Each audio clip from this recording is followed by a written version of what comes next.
McNabb. I'm the pro se appellant in this matter. I'd like to reserve 10 minutes for rebuttal, if I may. This is an election contest dating back to 2022, in which I and two other people, one of which is Greg Harrison, the appellee in this matter, were running for the city judge in Lenoir City. And Mr. Harrison won the most votes, and I sued arguing that Mr. Harrison, who is not a resident of the city, was not constitutionally qualified to serve as the city judge. The municipal judge in Lenoir City is popularly elected and also shares concurrent jurisdiction as to General Sessions criminal court cases. For both of those reasons, the judge is subject to Article 6, Section 4 of the Tennessee Constitution. All of the parties have agreed to that, so that is controlling. There are other statutes, but obviously the Constitution is the controlling law in this matter. The trial court, after hearing arguments and reviewing the record, concluded that Mr. Harrison satisfied the residency requirements in Article 6, Section 4 because he lived within the 9th Judicial District, which includes Loudoun, Meigs, Monroe, and Roane County. Sorry, took me a second. There's also a voting requirement that goes with that article, which requires that not only that the judge be assigned to and elected by the voters of that county, but also have resided in that county, judicial district or circuit for at least a year. And so the language of that, and I'm just going to read it, I'm sure that you all have read it, but I'll put it in the record. The judges of the circuit and chancery courts and of other inferior courts shall be elected by the qualified voters of the district or circuit to which they are to be assigned. Every judge of such court shall be 30 years of age and shall before his election have been a resident of the state for 5 years and of the circuit or district 1 year. His term of service shall be 8 years.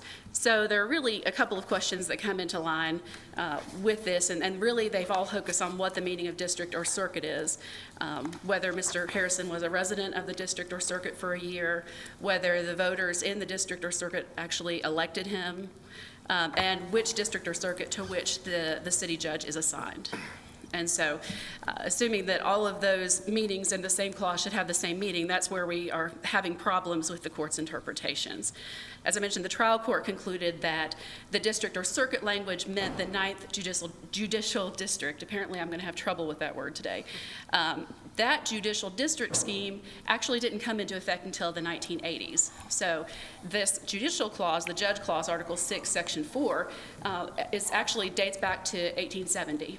So what the appellee is trying to do is paste onto the Constitution something that happened 150 years later. And I would argue that that's an inappropriate construction of the constitutional language. Ms. McNabb, what do you think is the best evidence of what circuit or district meant in 1870 when this provision of the Constitution was adopted? Sure. I think that what is actually in the Constitution is the correct belies that meaning, because there are other clauses that reference the circuit or district language and provide that a county is divided up into districts. Now, the previous Constitution actually used a subset language, but the history is throughout the Constitution up until even now, is that counties were divided up into smaller districts to allow for better representation. At that time, the judicial officers were constables and justices of the peace. And so they were divided up, those counties were divided up into smaller districts, and there were constables and justices of the peace for each of those subsets. That became called districts. By the Constitution of 1870, they were using the term district or circuit. And that has continued. In 1978, the Constitution took off the language about justices of the peace and constables because they weren't being used. The General Sessions courts at that time had taken over, and basically there was no need for judicial officers as constables or justices of the peace. So what we're looking at is a history through various clauses in the Constitution that provide for this division of a county, of a large geographical area, into smaller subsets to allow the people to better represent and choose their elected officials. Originally, the justices of the peace and the constables were not elected. In the earlier constitutions, they were actually appointed. And when the clause came into effect that the judicial officers would be elected, then it had to be by the voters of that district or circuit. And at that time, the district language was a subset of a county. And there were a certain number of justices of the peace and constables allocated for each district. So is it your position then that, I mean, obviously this clause of the Constitution applies to a variety of different kinds of inferior court judges, not only municipal court judges. So is it your position then, just to make sure I understand what you're arguing, that circuit or district means whatever area, the area in which the inferior court exercises jurisdiction? Right. And that could be a county, that could be a municipality, depending on the type of judge that is being elected. Right. I would argue that it is a geographical jurisdiction restriction, and that's where I think the Court of Appeals veered off course a bit, because municipal courts that have general sessions jurisdiction do have the ability to enforce rules that a general sessions court could do, such as putting people in jail for certain traffic DUI offenses and that sort of thing. But they are still restricted to adjudicating offenses that are located within their city limits. And can you point me to whether it's a charter provision or a statute that restricts the municipal court's authority in that manner? I had the same question. Yes. I kept looking at all of the briefs to see what is the geographic Absolutely. boundary for this particular judge's exercise of jurisdiction. Absolutely. And if you'll bear with me, I did quote the charter provision. I'm just going to take a second to find it. Is that the main, I did see a reference to the charter, some quotations from the charter provision. Is that the main source for the territory, if you will? I think so. The problem with this constitutional provision is at the time that it was started, there weren't municipal courts. So municipal courts are something that was authorized. I'm not really asking about the constitutional provision Sure. right now. I'm just asking you, as sitting in this dual position, what were the geographic boundaries for your exercise of jurisdiction? Sure. So there is a statute that deals with city jurisdiction, and that is TCA 1618-302, and it provides, notwithstanding any law to the contrary, a municipal court possesses jurisdiction in and over cases for violation of the laws and ordinances of the municipality or arising under the laws and ordinances of the municipality. And then it continues with an with an allowance for enforcing certain traffic offenses. Well, I'm thinking more about the exercise of the general sessions type of jurisdiction, the dual jurisdiction that the municipal judge. Yeah, and that's what I was concerned with too, is, what is the source of the limitation that you refer to, that when a municipal court is exercising concurrent jurisdiction with a general sessions court, that extends only to violations of state law that were committed within the municipality. Absolutely. And if the justices will bear with me for just a second, I will find that charter provision because I did just see it a few minutes ago. I'm sure we'll be asking your opposing counsel the same question, able to so find he's it faster than scanning I do. madly right now.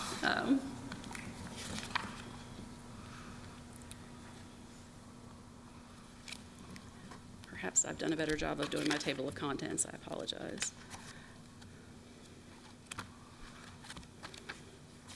Wouldn't there have had to have been a private act which to allow the concurrent jurisdiction with the General Sessions Court? Because the municipality can't be saying that it has concurrent jurisdiction with the General Sessions Court. Yeah, there would have been a private act that allowed the concurrent jurisdiction, and there's never been an argument from Lenoir City that a Lenoir City judge had the ability to go outside of the city limits and adjudicate any disputes. But we can't base our opinion on everybody knows. I mean, there has to be something written that tells us the geographic boundaries for this judicial position when they're exercising their general sessions jurisdiction. I understand. All right, it might be that you need, that council will have to supplement us afterwards if you can't put your hands on it. Or during rebuttal. Yeah. I don't want to hijack your Right, whole no, I argument, didn't. but I it's apologize. important to me, I'll say that. Yeah, and I apologize because I did have it here, but I think I've just misplaced it, and I'd be happy to submit that afterward if the board Okay. would like. Oh, here we go, sorry. Okay, so the Lenore City Charter, the language is that, quote, "The city court shall have concurrent jurisdiction with the General Sessions Court for disposition of state misdemeanors committed within the corporate limits as provided by state law." So that is in the city charter, Article 8, Section 3. So under its own charter, Lenore City lacks the ability to adjudicate cases or for offenses that did not occur within its city limits. Is that just up to each city to determine what the scope, I mean, is there anything in the Constitution or in statute that limits a municipal court in that way? Or could it be determined locally that a municipal judge would exercise broader jurisdiction? Well, Your Honor, I think that's part of what this case is about, is my position is that the district or circuit language in Article 6, Section 4 is the restricting language that would Well, provide. let me ask you this. Yes. Who exercises the general sessions type of jurisdiction outside of the city limits of Lenore City? The county general sessions judge. Okay. And that judge is elected by the entire county, including the city residents. The ci- I'm sorry, go No, ahead. I was just No, going to please add that finish the your city answer. residents are the only ones who are allowed to vote for the city judge.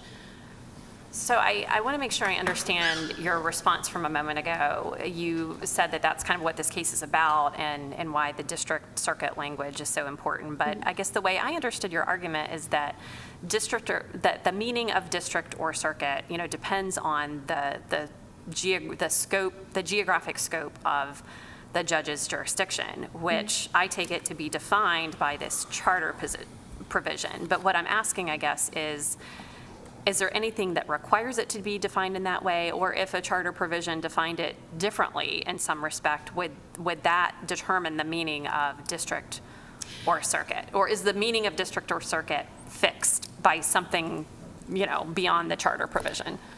In my opinion, the requirement that district or circuit be read with a consistent meaning throughout Article 6, Section 4 would require that if the city judge has geographic jurisdiction throughout the entire county, then all of the residents of the county should be entitled to vote, and then that the judge would need to only be a resident of Loudoun County. So you're saying it has to be so within the constitutional provision, Yes. it has to mean the same thing, but what it means within that provision depends on the scope of the court's jurisdiction, and that can be defined locally.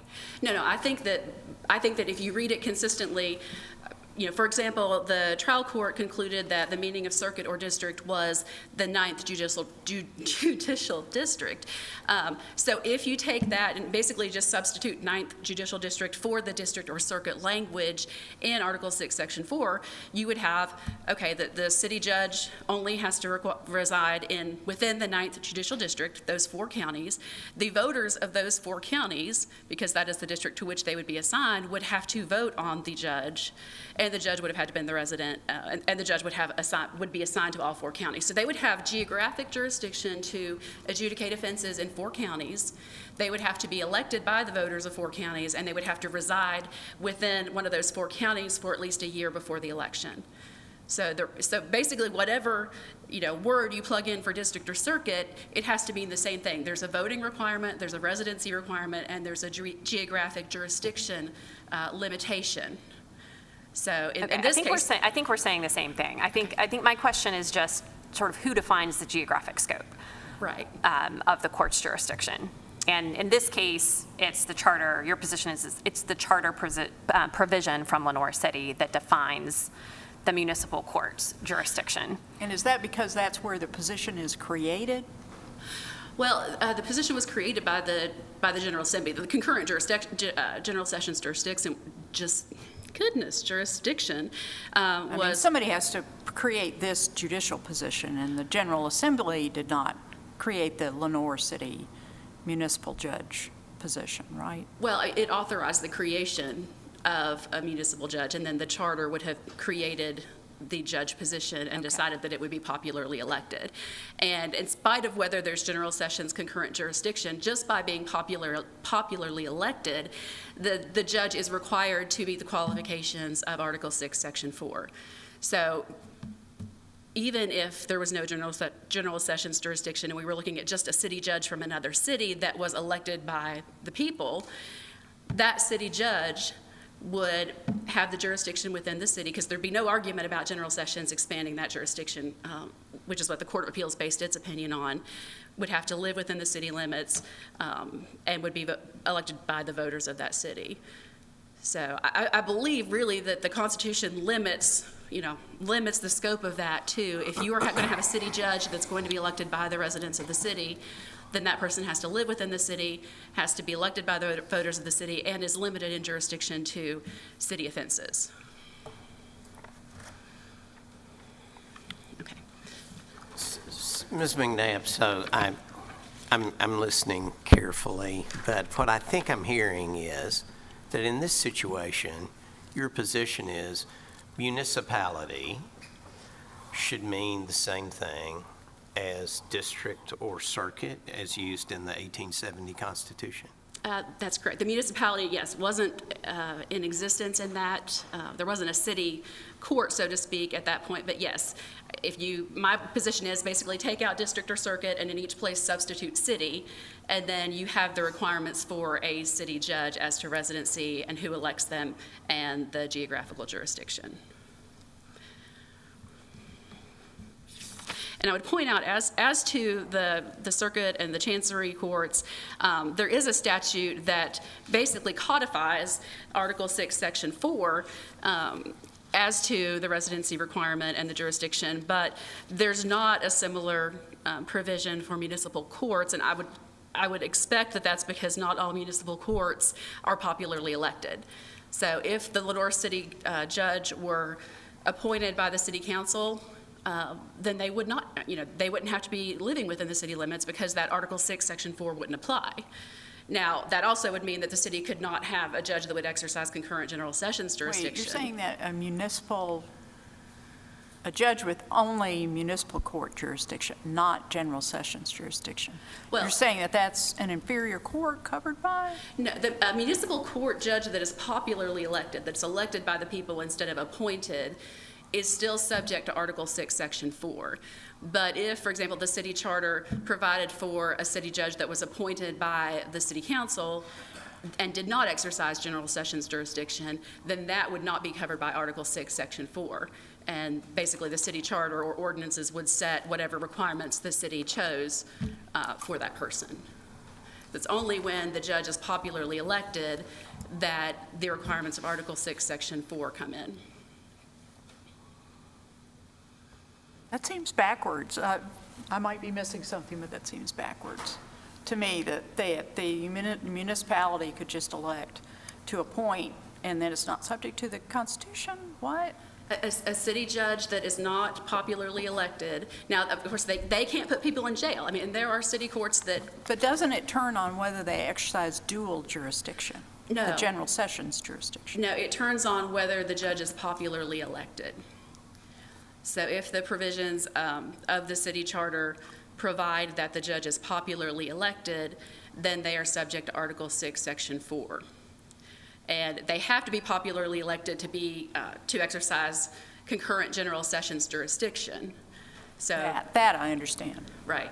So I that's guess the in that difference. sense, it does turn on whether they exercise concurrent jurisdiction. No, I mean, even if they were elected and didn't exercise concurrent jurisdiction, they would still have to Okay. apply. Okay. Yeah, they would have to adhere to Article 6, Section 4. So I see. really, the only municipal judges that don't fall under Article 6, Section 4 are appointed judges, and the appointed judges cannot exercise general sessions jurisdiction. So they would be limited to codes violations and fines under $50 and not putting anybody in jail. So. Now, Mr. Harrison has relied quite a bit, and so did the Court of Appeals, on an Attorney General opinion, this 20-16. And we had a consistency problem with that as well, and I know I'm running out of time, so I'll just throw this in quickly. But the Attorney General basically concluded that the city judge was elected by the voters of Lenoir City, had territorial jurisdiction within the city, but was qualified by residency if that person lived in Lenoir City, or sorry, in Loudoun County. And so the first two were consistent, the last one was not, and that's where I argue that the Attorney General went off course a bit. And regardless, that's not binding precedent for this court. Thank you.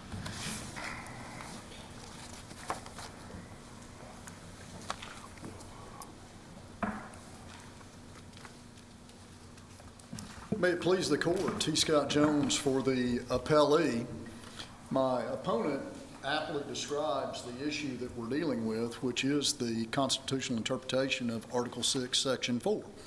There's no question with regards to the facts as far as the residency of Mr. Harrison. They don't dispute anything with regards to that. And then it comes down to what I would consider to be a selective constitutional interpretation. The question was posited to Ms. McNabb relative to district and circuit being equivalent somehow to municipality. I believe that was Justice Tarwater that asked that question. And then when we look at the reasoned opinions relative to this, the fact that we're looking at the 1870 time frame with regards to what do we do when we have an ambiguity. When we have an ambiguity with regards to something, we look at the Constitutional Convention, we look at what were the purposes, what was there, and what were they looking at. And clearly, because in that same Constitutional Convention, they used municipalities, they used township, they used city, they were aware of those words. And then when we look at the opinion of Judge Frierson relative to what the Court of Appeals did in this particular situation, we look at the fact that there is the limited language in the actual Constitution itself to which they are assigned. This has sort of been like judicial memory lane to a certain extent, cases that have gone up relative to this particular issue, and it's actually mentioned. Let me ask you a question again on the geographic jurisdiction. Are you saying that this judge has jurisdiction to adjudicate cases about somebody who resides outside of Lenoir City? I think the issue comes down to where the offense is committed. I with didn't regards ask you can the judge exercise jurisdiction over somebody who does not actually live in Lenoir City? Yeah, if somebody outside of the county, perhaps Knox County, committed offense relative to if the criminal offense is jurisdiction committed within the geographic boundaries, All right, but yes. the territorial jurisdiction, if you will, the geographic jurisdiction is circumscribed by the city limits? I think it would, with the extent that it's concurrent jurisdiction, and that's what makes this a unique situation, because the section that the court posited earlier relative to what section of it, and when all of these, if you will, I think there's 18 or 19 where you have these municipal judges, popularly elected, that also have concurrent jurisdiction. It's 16, I'm 18, just asking about 311. your client's understanding of his territorial limits. His territorial limits is his understanding that they are confined with the city boundaries, but he has concurrent jurisdiction as far as in the manner in which you ask, as far as where the people reside. But his general sessions jurisdiction is still circumscribed by the city limits? Yes, Your Honor. Okay. With regards to that.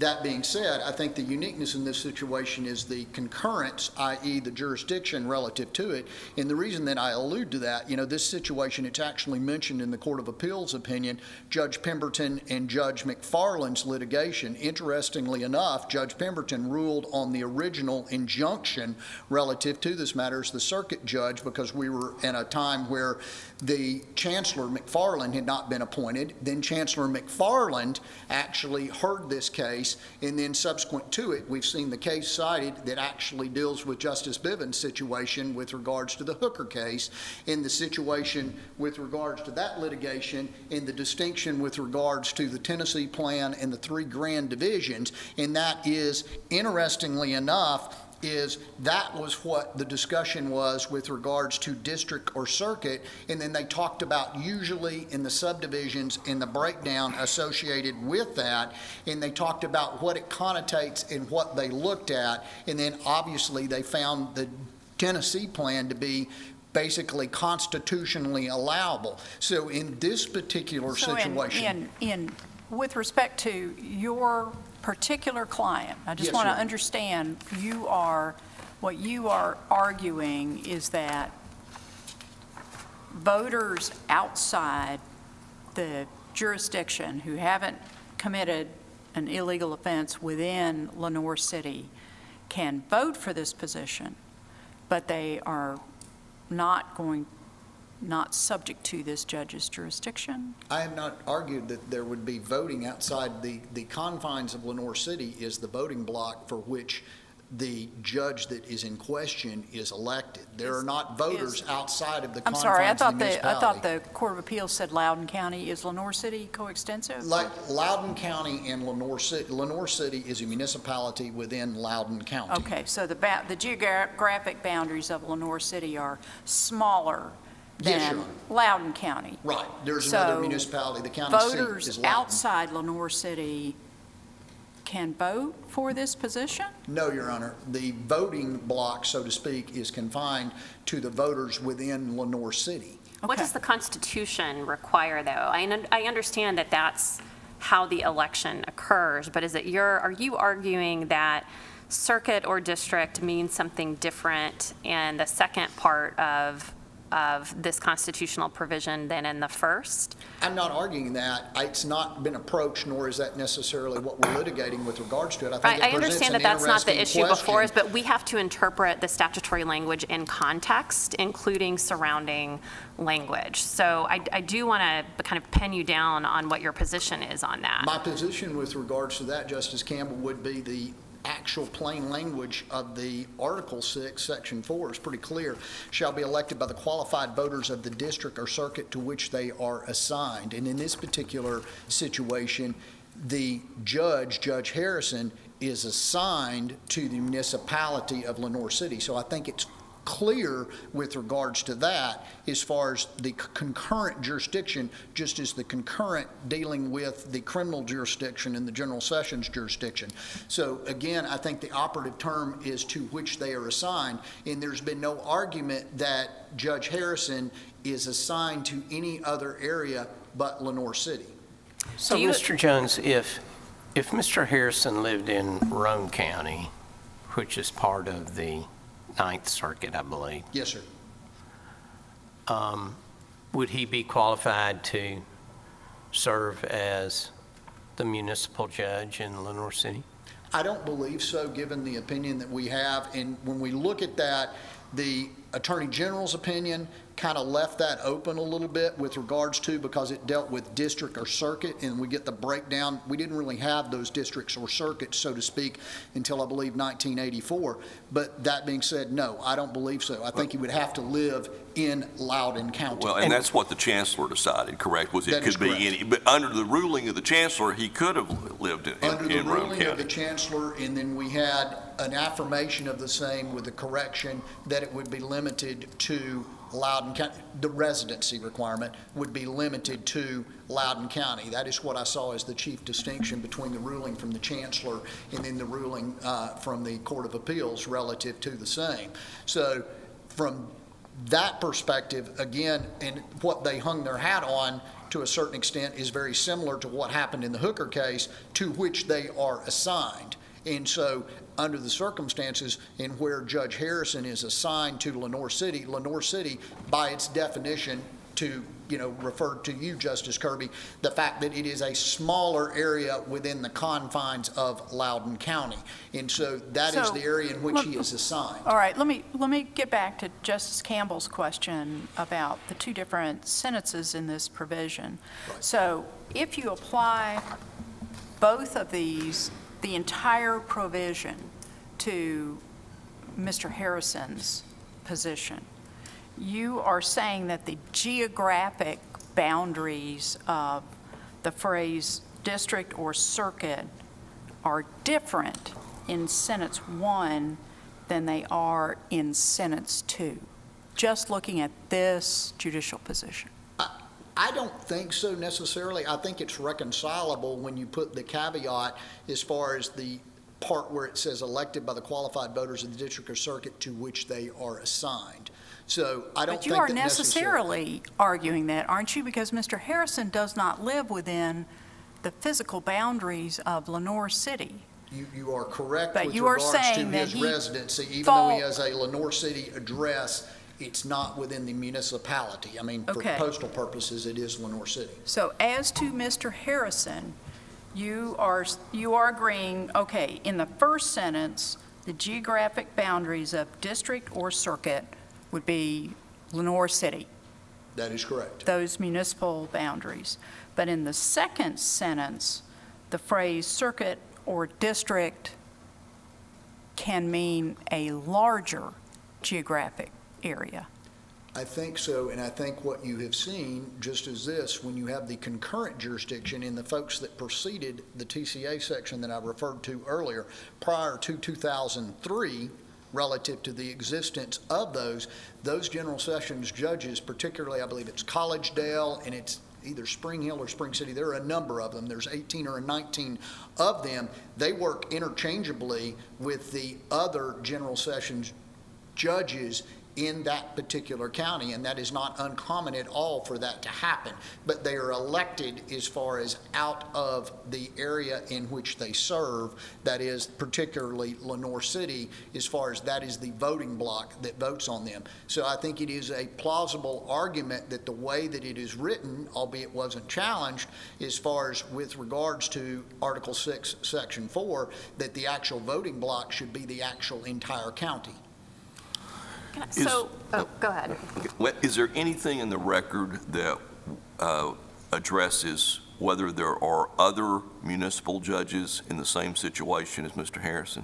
In other words, living outside the jurisdiction, a resident, not being a resident of the municipality for which they're elected? Not within the record, Your Honor. Okay. Mr. Jones, back to my question about Roane County. I believe your answer was, well, this is okay because he lived in Loudoun County. Now, he doesn't live in the area, the geographic area in which he serves, right? He lives outside the city in Loudoun County. Why is there a difference? If we just take the language of the constitutional provision here, as to sentence 1, he was elected by the voters to which he is assigned. That is correct. Right? All right. But I don't understand why there would be a difference in whether he lives in the circuit or whether he lives in Loudoun County. Why can he serve and live in Loudoun County and not serve, according to your argument, if he lives in Roane County? Well, I was confining my argument to the restrictions placed from the Court of Appeals opinion associated with it. As the Attorney General's opinion is, it defines it as district or circuit. So that being said, I guess theoretically you could have somebody elected out of one, in this particular case, Meigs, Morgan, Roane, or Loudoun, and serve relative to it when you look at the plain language. But then when you deal with the situation where it was asked earlier in the is district or circuit equivalent to municipality? No, it's a funnel. It's going down smaller as you get down. A municipality, by its very definition, is smaller than a district or a circuit, and it also is evident when we look at the actual framers' intent and we look at those constitutional notes of that 1870 convention, the fact that they were aware of those other words. It's not a situation where it is a new word that has come in vogue. They were aware of the term township. They were aware of city. They were aware of municipality because it was used elsewhere within that same constitutional convention. But it wouldn't have made sense, would it, for them to use it in this provision, because this provision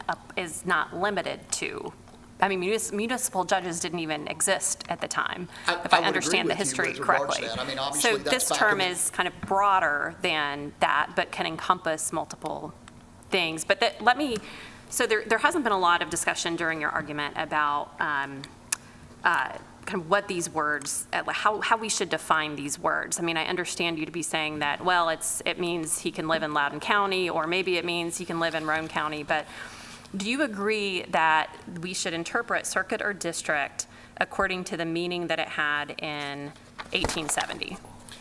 I believe you should interpret it with regards to the constitutional intent in 1870, and that had the framers intended to do it as to a municipality, given their knowledge of that they would have used that. And then I think you have to read it, you can't read it without the qualifier to which they are assigned. And so I think you have to read it in concert with those particular provisions with regards to your interpretation of it. If they had wanted to say municipality, they would have said municipality.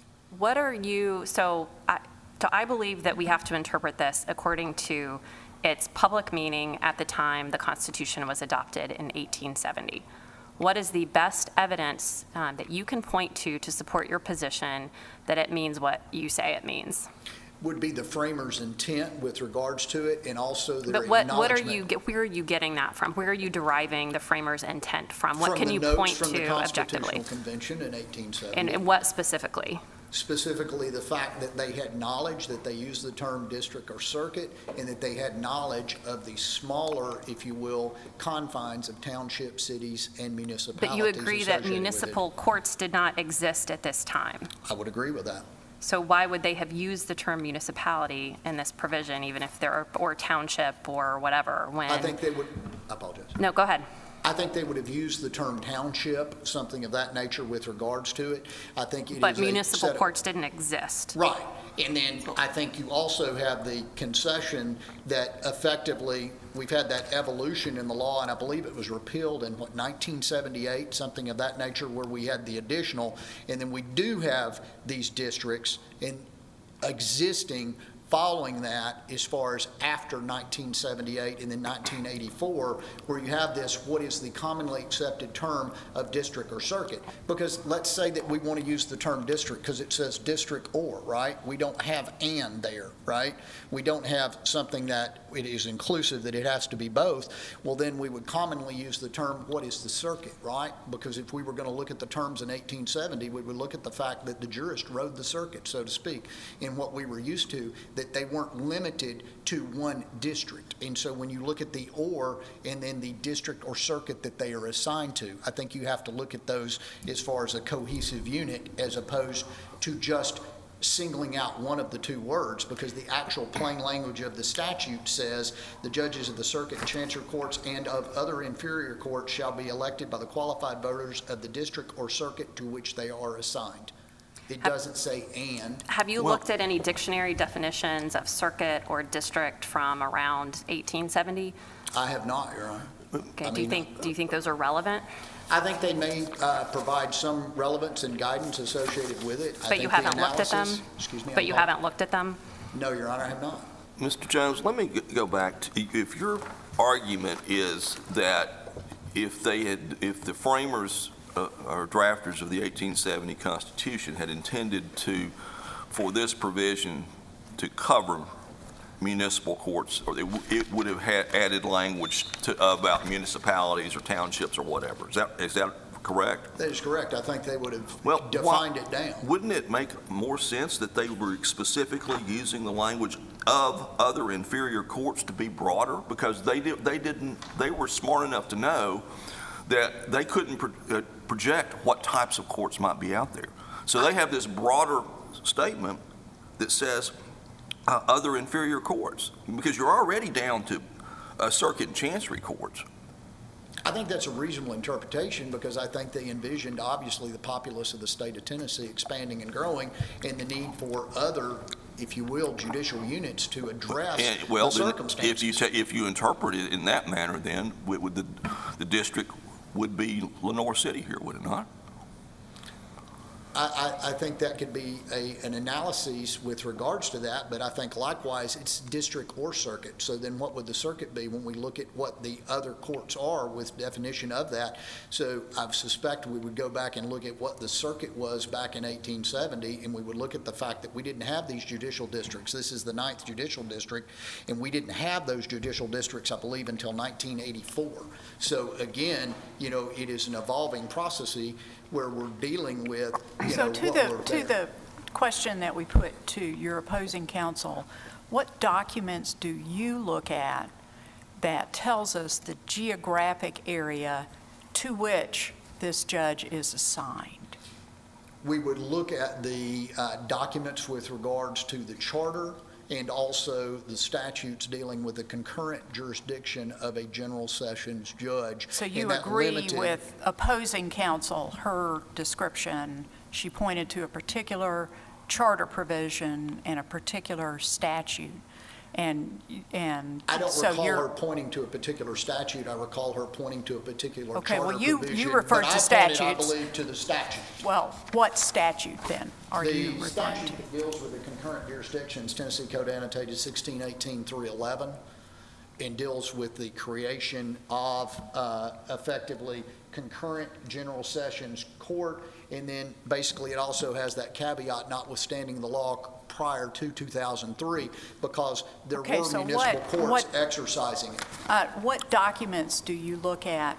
That statute is a broad application, and Yes, Your Honor. it is descriptive, but what documents do you look at that give us the geographic boundaries for this judicial position, this Lenoir City position? We would look at the Constitution first, then we would look at as far as how they're elected. I'm- because it's I'm popular asking you elected, for and then we actual would numbers. look at the city ordinances associated with Lenoir City and the creation All right, thereof. perhaps you can supplement afterwards, because Your Honor. I don't want just general statutes, Constitution. I want to be able to look at a particular provision that you say describes the geographic area associated with this position. Certainly, I'd Okay? be more than happy That'd be to great. supplement with regards to that, and I think that will give some clarity, hopefully, with regards to where we're at. I think at one point in time, it was discussed, and it was discussed in the Court of Appeals opinion, the fact that at one point in time, when during Judge Van's tenure, that was cited, but it had been repealed associated with it, and I think it was sometime around the time of the Attorney General's opinion. I can't tell you exactly when it was repealed, but it became not relevant to what we were dealing with, but we were all aware of that. And I think we may have taken for granted to a certain extent, both Ms. McNabb and myself, the fact that because Chancellor McFarland was familiar with the law and the way that it had been set up associated with that, we didn't have to deal with that. But that being said, no issue with regards to supplementation as far as dealing with the ordinance. But again, Well, now, Ms. McNabb quoted to us from the charter Right. a provision Well- that essentially described the geographic restrictions, correct? That is And is correct. that, would you agree that that's the overriding, that's the controlling provision That here? is effectively it in its Okay. form and manner at the time of this election. It has changed over time. I don't think you would Okay. go back and look at the original incorporation of Lenoir City. Yeah, we don't You would need look that. at it at the time Yes. this election occurred. Yeah. Yes, Your Honor. Thank you. Mr. Jones, I have a question that is a little different. Yes, Your Honor. It's not based on the actual, well, it is based on the actual words of the Constitution and what their meaning would have been in 1870. But we're called upon to make a sensible interpretation. Does it make sense that a judge should not live in the geographic area of those who he serves and who elected him or her? I think as a necessity to a certain extent when you understand the realities, and because you posited it in that way, you have a number of small municipalities with elected judges that simply do not have any members of the bar that live within the confines of those municipalities. So that Is that being correct? said, Excuse me? Is that in the record somewhere? It's not in the record, but likewise, the question that you posited to me, I mean, as far as in generalities with regards to it, you ask a general fundamental fairness situation. In this particular situation, the exercise of concurrent jurisdiction by Judge Harrison is confined to Lenoir City, and it's also confined to, if you will, the offenses that occur within Lenoir City. He lives within what I would consider to be the circuit or district. I think it is, not appropriate to substitute municipality for circuit or district, that if they had wanted to do so, they would have put that plain language in the Constitution. So no, I don't think it would be unfair. I do think with the correction from the Court of Appeals, the fact that the actual district, when they look at it as far as being in Loudoun County, I do think you perhaps ought to live in Loudoun County, but as far as a strict interpretation of the Constitution, I think the way that you interpret it, if we look at the district as we know it now in 1984, as far as 9th Judicial District, it'd be Morgan, Meigs, Rones, and Loudoun County. If a city has that problem with not having enough lawyers living within the city limits to elect somebody, don't they have the option to have the appointment provision to appoint their city judge? They would not have concurrent jurisdiction if they had the appointment, given the manner in which the code exists now with regards to that. Given the fact that one of the requirements is it has to be an 8-year term and they have to be duly elected in order to put you in a position where you have that concurrent jurisdiction. So if you had an appointed municipal judge, it would be an individual that he or she would be limited to effectively ordinance violations, would not have the power to put somebody in jail, and just whatever the minimal fine provision is. I think it has gone up from 50, it may be 100. I'm not exactly sure with regards to that, but they would just have very basic municipal judiciary powers. Thank you. All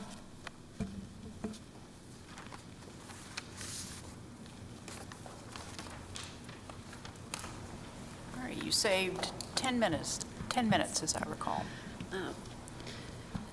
Your Honors, I think that we're back to the central issue of consistency among the three uses of district or circuit within Article 6, Section 4. Mr. Jones has agreed that the jurisdiction of the Lenoir City judge is confined to Lenoir City. He has agreed that the voters who are city residents within the city limits of Lenoir City are the only ones who vote for the city judge. The only part where we differ is in this deviation where Mr. Jones argues that even though the voters in Lenoir City vote for the judge is confined to exercising his authority within the city limits, somehow when you jump to that third use of circuit or district within Article 6, Section 4, that suddenly now means either Loudoun County or the 9th Judicial District. And that is just inconsistent with the way courts have interpreted the Constitution and any statutory authority for decades. So can you elaborate on that?